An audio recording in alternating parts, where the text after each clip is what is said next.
Hello everyone. Today I'm going to start a chapter on killing a tree, written by Giv Patel.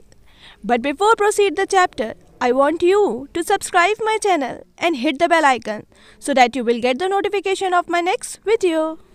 It takes much time to kill a tree. Not a simple jab of the knife will do it. It has grown slowly, consuming the earth, rising out of it, feeding upon its crust, absorbing years of sunlight, air, water, and out of its leprous hide, sprouting leaves. Let's talk about some difficult words. Jab, a quick sharp blow. Crust, outer surface. Leprous hide, rough outer. Sprouting leaves, growing. Here the poet says that it takes lots of time to kill a tree. अगर आप समझते हैं कि चाकू या कुल्हाड़ी के एक स्ट्रोक से आप पेड़ को मार दोगे, then you are wrong.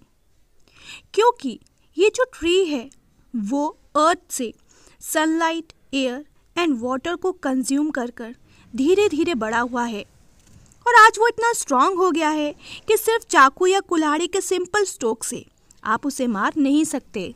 As we all know कि जो ट्री का ट्रंक यानी कि बार्क होता है उसका जो कलर होता है वो पैची होता है. सिमिलरली जब ह्यूमन बीइंग्स में लेप्रेसी नाम की डिसीज़ हो जाती है तो उसमें उनके स्किन का कलर पैची हो जाता है. तो यहाँ पोएट उस डिसीज़ का कंपैरिजन ट्री ट्रंक से कर रहे हैं और बता रहे हैं कि इतनी रफ स्किन यानी कि सरफेस होने के बावजूद भी उसमें कई ब्रांचेस और लीव्स ग्रो करते हैं. सो hacked and chopped. But this alone won't do it. Not so much pain will do it. The bleeding bark will heal. And from close to the ground will rise curled green twigs, miniature boughs, which, if unchecked, will expand again to former size.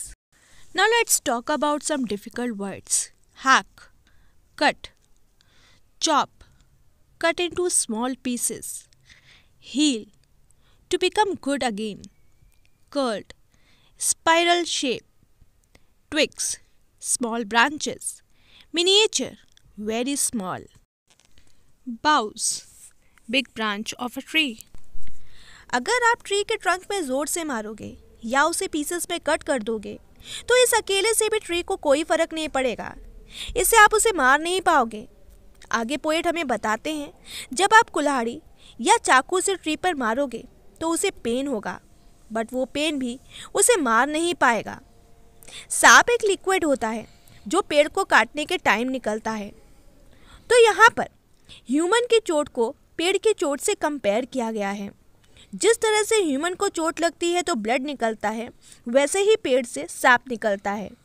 Poet कहते हैं कि वो चोट भी ठीक हो जाएगी और जहाँ से ट्रंक कटा है वहाँ से नई लीव्स और ब्रांचेस ग्रो करने लगेंगी और अगर आपने ध्यान नहीं दिया तो फिर से वो एक पेड़ बन जाएंगी.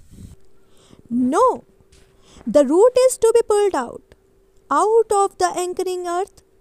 It is to be roped tight and pulled out, snapped out, or pulled out entirely, out from the earth cave, and the strength of the tree exposed the source, white and wet, the most sensitive, hidden for years inside the earth.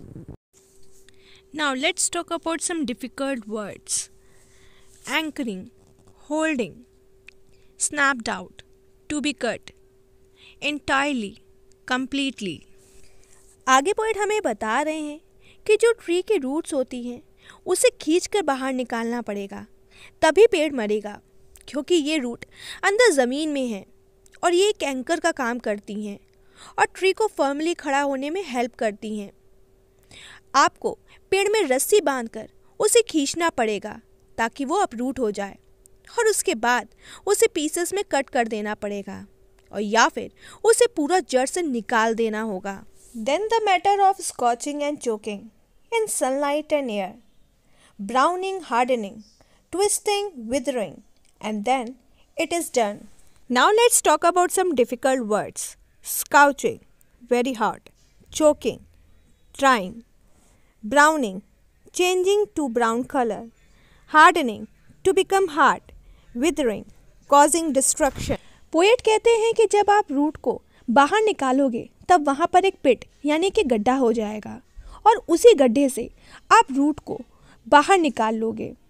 Root एक पेड़ को strength देते हैं और ये lighter colour के होते हैं, ये थोड़ी सी गीली भी होती हैं।